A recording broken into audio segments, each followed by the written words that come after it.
All right, it's time for a Batman review. The Batman review. The Batman. With Robert, what is it, Patterson? Pattinson.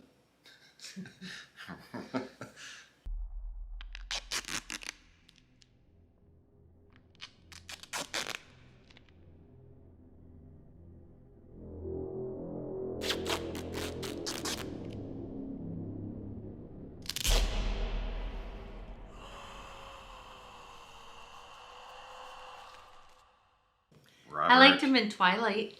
Ugh, we're not talking about that. We went and saw it yesterday, and Albert said, hey, why don't you take notes so you don't forget any major points that I was thinking? And that fast, I forgot he said that to me, and he just said, do you have your notes? And I was like, oops, I forgot to write it down. I have notes. Because if we don't do a review like right away, I'll forget. So I have to, right out of the theater, jot some things down. So I kind of just make a list of the good and the bad, and then I just frame it around that. So the good that I liked about it was the environment, cinematography. It was dark, supposed to be, obviously it's a Batman movie, but it wasn't. The difference that I like between DC and Marvel is DC is more grounded, realistic, gritty, dark. And it was very dark. They should keep that theming, even with Christopher Nolan's trilogy of Batman. You know, this was darker than that even. That was grounded and realistic and dark, but this... Let's explain that, because some people might think dark. I'm talking dark, there's not much light and it's raining all the time. Yeah, it's just... It's a dark, gritty Gotham City, which is straight out of the comics. Gray. This is blacks. Year 2 of Batman, so not until I think the end of the movie, when I saw the full story arc of Batman's character, I'm like, oh yes, this is year 2. He has a ton of things to learn yet. So he makes mistakes. And there's a little bit of voiceover. That does make sense. There's a little bit of voiceover of him because he's actually, writing a journal. I'll give that spoiler away. He's you wonder why there's voiceover, and in some movies, voiceovers can ruin the movie because you're like, why can't they just show what he's saying and blah, blah, blah.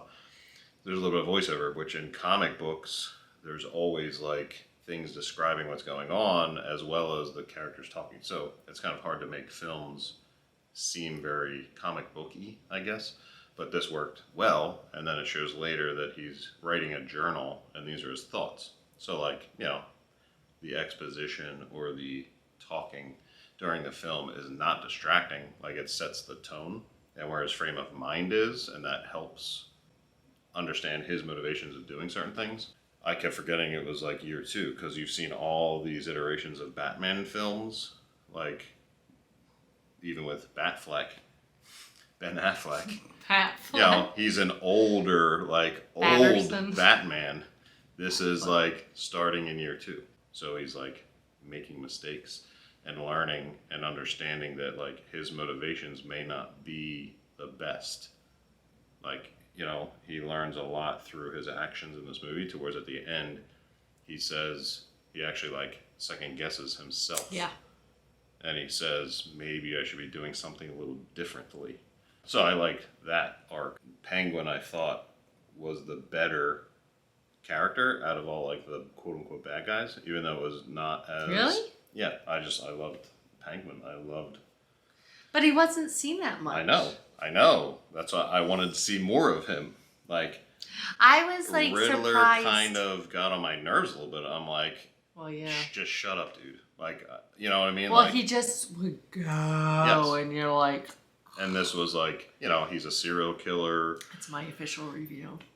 It's a mystery, true detective story. If you can imagine, I know Seven gets thrown out there to compare it to a true dark, gritty detective story first with just, in the world of Batman.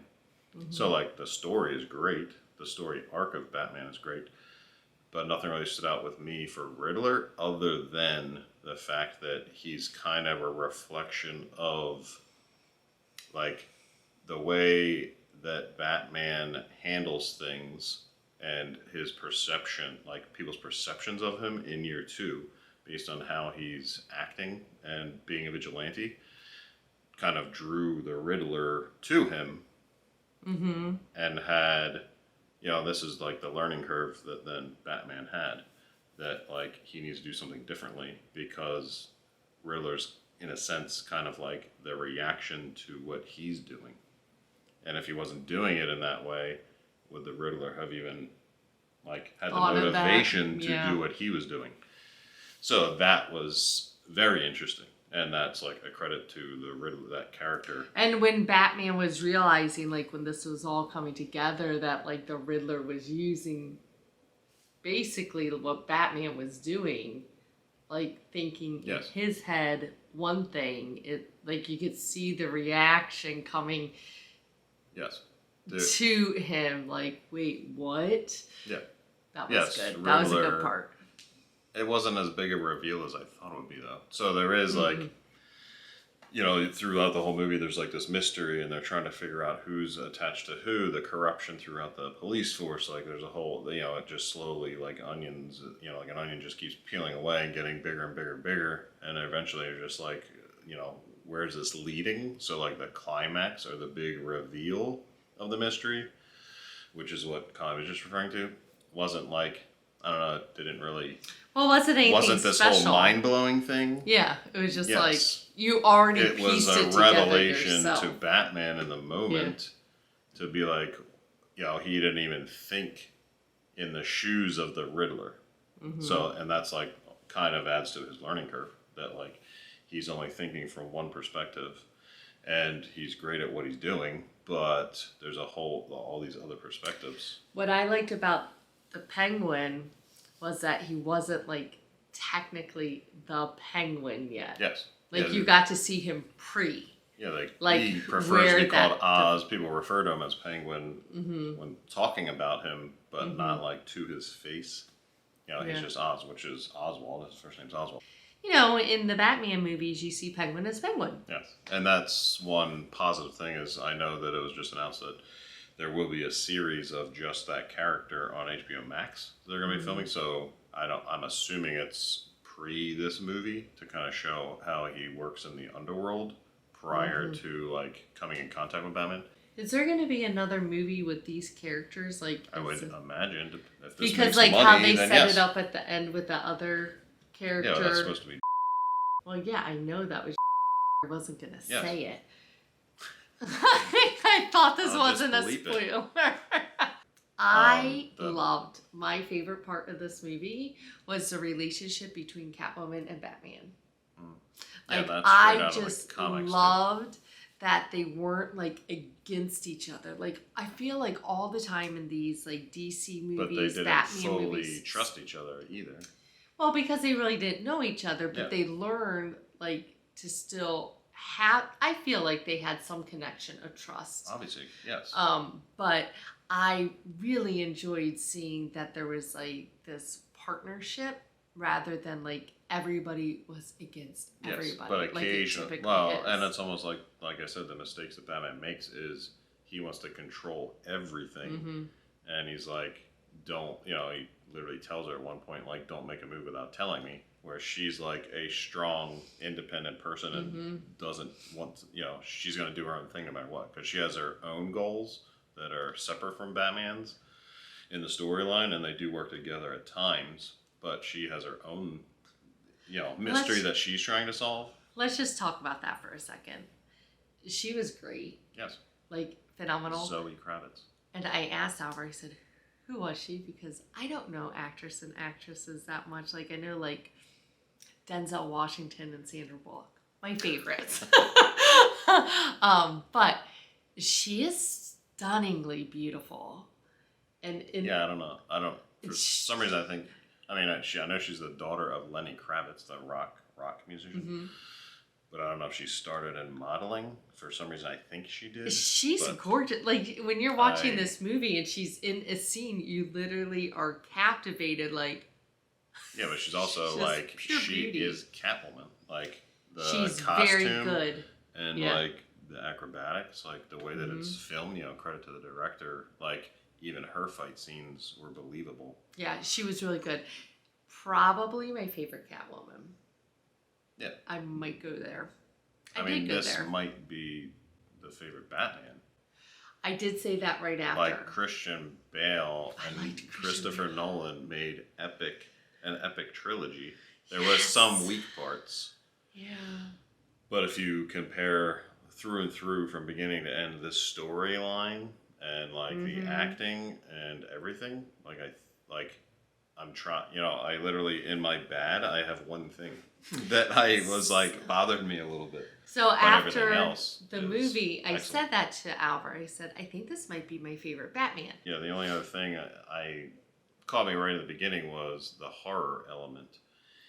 And this director, Matt Reeves, like there's, I don't know why he's not more respected or well known. Like he directed the last 2 Planet of the Apes movies, which were both excellent. Like for what they are, they're Planet of the Apes movies. So I get it if you don't like science fiction or talking animal movies, but how grounded that was and the visual effects of these characters of apes as humans, like I don't know, it was just mind blowing. But previous to that, he did a remake called Let Me In, which was a remake of a Swedish film, Don't Let the Right One In. But anyway, it's a child vampire story. That movie is epic in that it takes an already good vampire movie just made in Sweden, foreign, and the tone of it is like a serial killer movie, which the Swedish one wasn't like that. The Swedish film didn't have that tone, but he recreated it, made it fresh, almost to the T, made a remake, shot for shot, almost exactly like the original, but yet still, I mean, I think his remake is better than the original. A lot of people don't, but I do. So when he was hired to direct this, I knew it was in capable hands, and then to completely go the serial killer route with this, like through and through, an investigation of a serial killer from start to finish. It was a good storyline. Like it really, it kept me. Now, it was 3 hours. Yeah, it was long. So did it keep me the whole time? Yeah. There were parts. But there was parts where I was like, probably 3/4 of the way through, I remember thinking like, has it been 3 hours yet? Like no, I checked and it just happened. I checked the hour like to the half hour. I just remember thinking like, are we close? Like I lost track of time. Basically, it didn't feel like 3 hours, but I remember thinking at one point like, are they wrapping this up very fast? Are we close to the end? And probably was like a whole half hour left. Yes, I know, because I thought that, like, I think like at the diner scene. And I thought, are we wrapping this up? Because that's when I thought it. Yeah, and there was probably about a half hour. Oh yeah, for sure. Because I was like, no, because that's when I looked at my clock and my watch, and I knew when it was going to end. So I was like, oh, they still have a lot left to go. But for it to keep my attention, now granted, my attention slid off here and there, but it pretty much like there's times like I have to move around, so like Albert just sat there and I like sit up and stuff, but it did keep my attention. Yeah, I don't think I moved. I don't think he moved either. I remember. I was like up and down. I was literally trying to find problems with it because I wasn't. I knew it was going to be good, but how can you top Christopher Nolan and Christian Bale's I really like Batman? The Christian Bale Batman, but this I think because I gravitate towards darker movies, especially for characters that need that. Like Batman is a dark character; he lives in the shadows. Like the whole horror element was done well, whereas the Christopher Nolan stuff was more of like it was lighter, it was action and drama. With good storylines, but this set the tone better for Batman, especially in year 2, with like the darker, grittier Gotham. Oh, that's another thing. When there was a scene, and it's in the trailers, so I don't know if it showed in the trailers his reaction, but when he was running from the cops and he goes up to the rooftop, and his reaction when he got there before he jumped. And he was like it's you don't see Batman like reacting scared or like He was unsure. hesitant. Yes, he like hesitated. They were there. He hesitated, and he was like not confident in that moment. I remember when that reaction, I was like thinking like that was a reminder that we were just in year 2. So like there was things along the way that I kept just forgetting how new he was to being a vigilante. And So it's things so like funny. that, I'm like, oh yeah. I was You like, that think was awesome. that, and he did tell me before at the beginning, because I didn't know, like, okay, was this, okay, so this is for the people out there that are me, that I love these comic movies, I love DC, I love Marvel, but he like knows through and through everything about them, to where me, when I go into the theater, I'm like, hey, is this a new Batman, as in like fresh start, we're just starting, or is it continuing a story from something else I already saw? And he's like, no, fresh start. So he told me year 2, which that went shh. So all these things that he's referencing, like, oh, it proved that it was year 2, to where we're just sitting here talking. I'm like, oh, yeah. And other, like, there's times where he's like a bull in a china shop, where he's not careful. Like, you know, he goes a little too far in beating the hell. Like, he does have his moral code of not killing. He doesn't use guns. Yes. And there is some funny interactions with other people who are using guns. Yeah. And he doesn't. That's your But thing.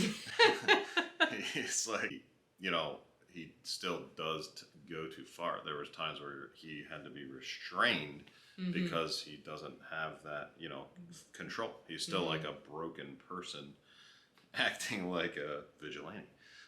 So like the whole psyche. So I guess that brings us to the bad. Okay. The one thing that annoyed me a little bit. So what annoyed you? Because I'll tell you what not annoyed me, but I was just like... Occasionally, I think it was more not when he was Batman, but Bruce Wayne. He's the mopey Bruce Wayne.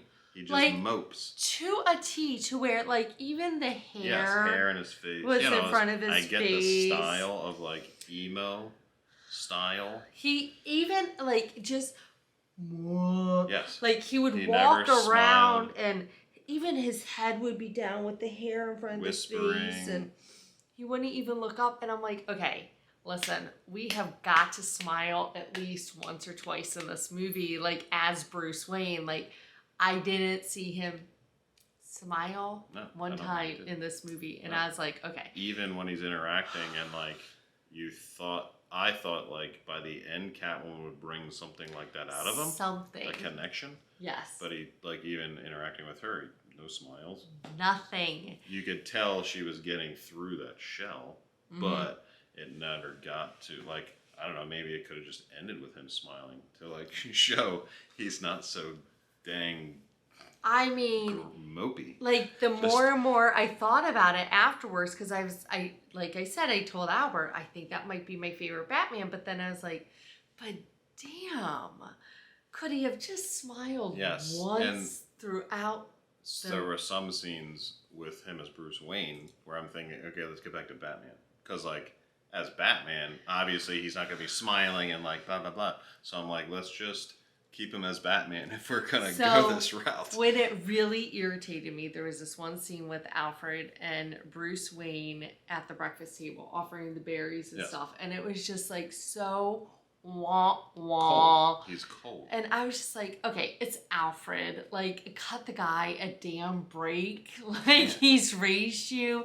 Throw him a smile and say thanks for the coffee, like something. So that really irritated me. Like, you are Bruce Wayne. Pick your shit up and pull yourself together. Put it together, Bruce. You're Bruce Wayne. And the other thing, and not that it's a huge downfall for me, because I'm getting to know, like, just the Batmans in general, and Gotham City is just, like, that very dark type of movie. Not my favorite type of movies. Like, I'm not that dark, look at gray and black a whole movie. Rain. Yeah, like, I'm a very visual person, and I like color, and I like things, and not that there wasn't stuff to look at and catch my attention, but it was just so blah.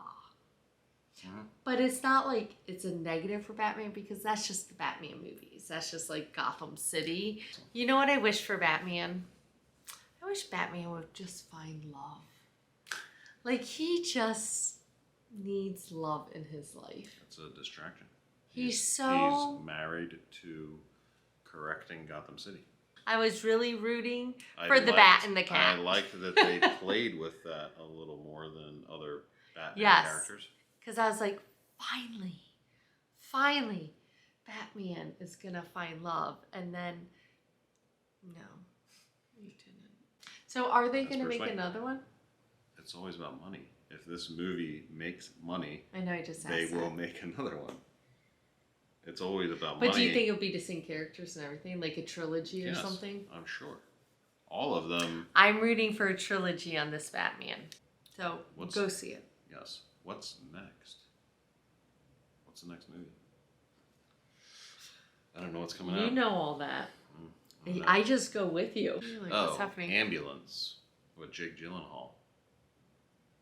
Where like they're bank robbers and then they end up like stealing an ambulance in LA to like get away. That was a preview before Jackass. And I was like, we'll go see that. Oops, sorry, I just that comes out in April. Okay. What he said. We're gonna go see that. Until then,